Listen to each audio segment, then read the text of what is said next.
Hello, my name is Jamie and welcome back to my YouTube channel. Unlike any other YouTube channel that showcases Pokemon Go PvP content, mine exclusively showcases Shadow Pokemon. So if you're into that type of content, I'd appreciate if you could like and subscribe. So let's get into today's video. In today's video, we are taking a look at a very fun anti-meta team.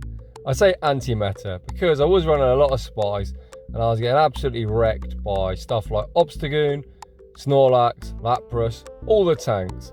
So naturally, I'm going to bring a counter user. And what better counter user than Shadow Hariyama? He runs counter, close combat and heavy slam. That heavy slam is such nice coverage for all the people that like to run charm. We're also seeing a lot of flyers, Gyarados, crobat, togikiss. We're also seeing a lot of things weak to electric. There's so many water types, Poliwrath, Empolion, Lapras. So we're back at it with Ampharos. To round the team off, we're going to go with our big trusty, thick boy that also covers some of these weaknesses. Lapras is such a good anti-flyer. It's pretty good against opposing tanks. And not a bad generalist. Even if you get stuck against the counter user, at least you're hitting them with Ice Shard.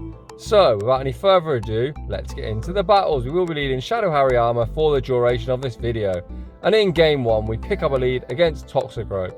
Toxicroak is dreadful. It resists counter due to its poison typing, beats Ampharos due to Mud Bomb, and obviously Lapras does not want to get beat up by a counter user with such high attack stat. So we've got no choice other than to stay in. We stay in, we go for this heavy slam, we do get a shield back, and now I'm looking to try and get to the close combat. You can see that we do CMP. I think I actually overtap. You can see we do another counter. We would have lost CMP anyway, and unfortunately Hariyama goes down. So that's great counting by the opponent. We now come in with Ampharos, and now we're going to have to shield this up and commit to the farm down. We successfully farm down, which is great for us, and now we've got a loaded Ampharos. Not much in the meta wants to see a loaded Ampharos. They come in with a Bomber Snow, and I go straight for the Dragon Pulse. I'm not baiting. We bait the Focus Blast. I'm hoping to get to another one. I am counting moves. I actually catch the Weather Ball onto Lapras, which is great as it is double resisted due to our Water Ice typing. They're now staying in. They're building up energy once again. I hold my energy. In the back is Snorlax. So the wink on here is we need to get rid of this Snorlax. We need to get that a Bomber Snow low enough that a Thunder Punch will KO. Because we've got the Thunder Punch loaded and we aren't going to be able to get to the Dragon Balls. So let's see if we can do that. We managed to take out Snorlax without taking a move. The Bomber Snow is over farming heavily, so this is going to be the Energy Ball. I'm hoping that we do survive Energy Ball and we'll manage to get this Surf off. Energy Ball comes through and unfortunately we absolutely do not survive. You can see that outside of Thunder Punch range. So the only win con would be surviving this Weather Ball, and we unfortunately don't. That for us is pretty rough, as we saw a lead that our whole team can't deal with. So we lose Game 1. Moving on into Game 2 of the video. And things don't look any more promising. We pick up a Togekiss lead. Luckily for us, like I said at the start of the video, we got two great responses for it. They counter switch into a Machamp. This is alright for us as we are ahead in energy. These Thunder Punches do a lot of damage. We get the first shield. They're over farming, and now we get to the second Thunder Punch. If this goes unshielded, we get them deep into the red. We sneak a Volt Switch here, so I could now shield and take switch. However, I am going to put faith in Lapras clutching out this game. They actually go for a Rock Side, a Purified Machamp. They must be running either, I'd imagine, Return or perhaps Payback or Close Combat, because they didn't want to obviously go for the more expensive move. We now get Hariyama, we're now ahead on energy, so we are looking to heavy slam that Togekiss in the back. We switch out into Lapras, they bring in Drapion. This is good for us as Lapras does far out bulk the non-XL Drapion. We do love Drapion on this channel, but we don't like purified Pokemon. So I go for this Surf. This draws the last shield. At this stage, I have two shields. I try and get the Ice Beam first. Unfortunately, we do lose CMP, and due to the defense drop, I am now forced to use my first shield. We shield up the Crunch, and this Ice Beam should put it in a nice range for us to counter down. You're going to see here, I do a couple of Ice Shards. I'm not actually lagging. I try and snipe with Hariyama. I wasn't using my fast moves. I did want to get the extra farm on Hariyama. However, we're now shields down. Back out comes Togekiss. They're not at a move. Heavy slam coming through Is Heavy Slam enough to take out the togikiss? And there it is. Get out of here, togikiss. And we take game 2, despite the really rough lead. That's 2 dreadful leads in the set. Let's see if in game 3 we can pick up a better lead. So, in game 3 we lead our Shadow Hariyama into Gliscor. Absolutely dreadful. They're hitting us 4 super effective with wing attack, and due to their flying typing, they resist counter. Luckily for us, most of them run Night Slash. You can see Night Slash doesn't do a lot. Even though close combat is resisted, it is a shadow and close combat is a good move. So I go for a close combat. You can see it does do a lot of damage, and now I switch out into Ampharos. Once again, this is not a good matchup. It's not a good matchup due to their ground typing. They actually single resist electric. However, due to our electric typing, we resist wing attack.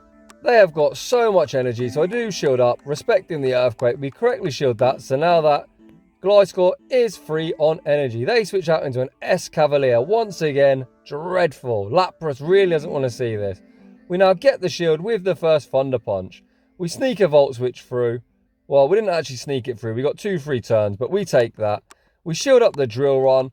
And now I'm looking to over-farm. We're now at the back-to-back Thunder Punch. I really need to get switch advantage, as I cannot have my Lapras seeing this counter damage. So we get the last shield. And we're now at the back-to-back. Ampharos putting in so much work. We take out S-Cavalier. Let's see what's in the back. In the back is a Gyarados.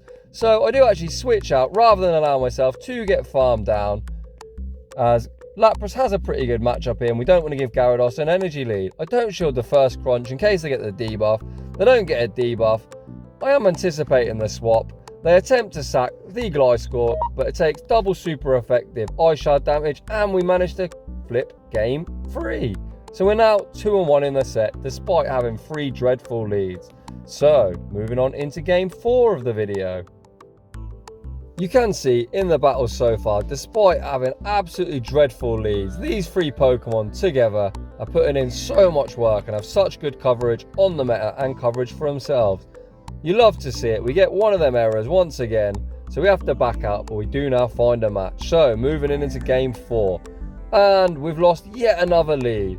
They have Gyarados. They now switch out into Empolion to meet our Ampharos. This is kind of crazy. They must be running triple water. This is why I love Ampharos. So we're going to shield up this Hydro Cannon. We're going to fire off this Thunder Punch. We do let a waterfall through, which is dreadful. However, they just sack the Empolion, and we've still got a lot of energy. They now come in with Swampert. Are they expecting the Dragon Pulse? Dragon Pulse is not the best move, but you're going to see it does over half of Swampert's HP. If they try and farm us down, they will have to eat a Thunder Punch. I don't think Swampert wants to shield something that is resisted.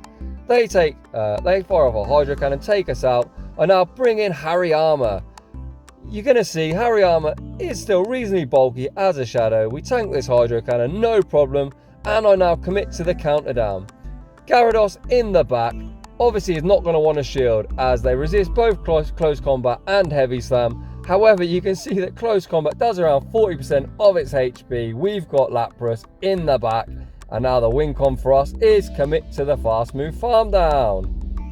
They go for a crunch. Once again, we don't shield the first one in case they get the debuff. And now this Gyarados is super low. Luckily, we saved our shield, so we're just going to shield this up. Whether it's a crunch or an Aqua Tail, it is the crunch. We're not flexing here. And once again, that is 4 matches, and we managed to flip. We lose lead in all 4, and we flip 3 of them. So this team is putting in a lot of work. Moving on into the 5th and final battle of the game. You can see we're 3-1 in the set. Let's see if we can clutch out this set strong. So, in game 5, do we actually pick up a lead? Absolutely not. We get Trevenant, which yet again is dreadful. Ghost double resists fighting, so these counters are double resisted. They're going to hit us with a Seed Bomb. You can see it does around half our health.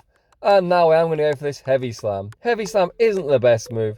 However, from Shadow Hariyama, we actually get him into the yellow. I imagine the Trevenant is going to have to throw, as they aren't going to want to take another one. So Hariyama, unfortunately, has to be sacked in the lead. We now come in with Lapras. They actually aggressively switch out into Empolion. So we potentially now have a win con. We sneak an 3-4 turn Volt Switch through, which is great. We shield this up. and I am going to try and commit to the farm down. That's 2, 3, that's 4. I get scared, thinking I'm going to tank another move, so I do fire off this last minute Thunder Punch. I ain't going to want to burn my final shield. They're obviously not going to want to shield a low HP Empolion. They come back out with Trevenant. We are now loaded full of energy. So I fire off this Thunder Punch. They shield it up. Unfortunately for them, we are going to outpace them to another one. So are they going to burn another shield? Ampharos once again putting in so much work.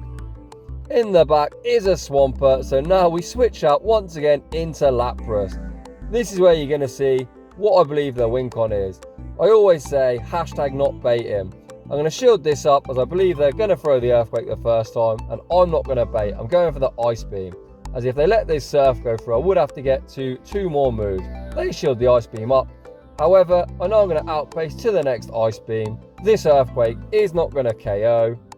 So Earthquake comes through. We survive. This Ice Beam is going to be enough to take out Swampert. And that is a GG to that opponent. Now we're going to have 2 bonus battles. Once again, dreadful lead. Hariyama into Dragonite. We switch out into Ampharos. They decide to stay in, so perhaps they've got something else weak to Ampharos, so we do shield up this Dragon Claw. And they now switch out into Empolion. What a crazy switch in. This Thunder Punch is going to do a lot of damage if it goes unshielded. They do shield it up. We fire off one more Volt Switch, and we're actually at another Thunder Punch. Let's see if they want to go down 2 shields. They actually double shield him. This is crazy. They are now looking to commit to the Waterfall farm down. Ampharos hanging on with 1 HP and a Dream. And we actually win the 0-2 shield against Empolion. They come out with Dragonite. We come back in with Lapras. Lapras fast move farms down. And what have they got in the back? In the back is Escavalier. So this isn't a great matchup for Lapras. However, they are shields down. So we fire off this Surf. And at this stage, Hariyama is going to clutch out this game. Due to the bug steel type, and they're only taking neutral to counter, but Shadow counter is absolutely shredding this Escavalier. And just to save time, I don't close combat him. So, moving on into the next battle. We actually win a lead. Can you believe it? They switch out into Gallade. I haven't got a great response for Gallade, so I throw 3 counters. I take 1 Confusion and transfer the second Confusion onto Lapras. This, once again, is not a great matchup. However, what I want to do is I want to go into the 2 shield and soft lose. So you're going to see me play out the 2 shield. You might be thinking, what is my method in the madness here? Well, our Hariyama is almost out of close combat. You've seen a lot of resisted close combats land in this video, and absolutely nothing wants to take close combat. We've seen Ampharos put on an absolute clinic in this video. Nothing wants to see a loaded Ampharos. I'm looking at that HP and I'm thinking, they're 3 confusions away from a Leaf Blade. We can 3 Volt Switch down this Gallade. That's 1. That's 2. That's 3. Now we have a loaded Ampharos. You know what time it is. Something in the back is about to get nuked. They bring in a Roserade. They then switch out into Lapras to try and catch a move. I now throw this Thunder Punch to put him in a range where I can counter down. We are going to have to take a Surf, but that's no problem. Hariyama will survive, and we're just going to farm this thing down. You're going to see that resisted close combat land once again. I overfarm. I'm now almost at the back-to-back close combat. Close combat comes through like a noob. I missed some bubbles, only hit a great. But we get to the second close combat once again. We miss some bubbles, but back-to-back close combat takes out a poison type. Hariyama absolutely doesn't care about type-ins. It's put on an absolute clinic in this video, as it really hasn't had hardly any good matchups, but the amount of work it's put in is unbelievable. The Heavy Slam took out the togikiss. We've landed so many resisted close combats, and I think every single opponent has been shocked with how much damage. So, would you run this team? I'd highly recommend this team. I went 7-3 overall, and I actually don't think I won any leads other than that Lapras matchup. The others was 9 lost, and I did manage to flip 7 of them matchups. This anti-meta team is so much fun. The oppressive fast move damage like Lapras against the Fly, them Ice Shards absolutely shred. Ampharos against anything that's flying or water, them Volt Switches shred. and Hariyama, anything that it can hit for super effective counter damage, it would shred, but unfortunately we didn't get to see that in this video due to lack of alignment. However, if you use this team, your luck could be better than mine. So if you enjoy this type of content, I'd appreciate if you smash that like button. If you're new to the channel, consider subscribing, and I will see you all in the next one.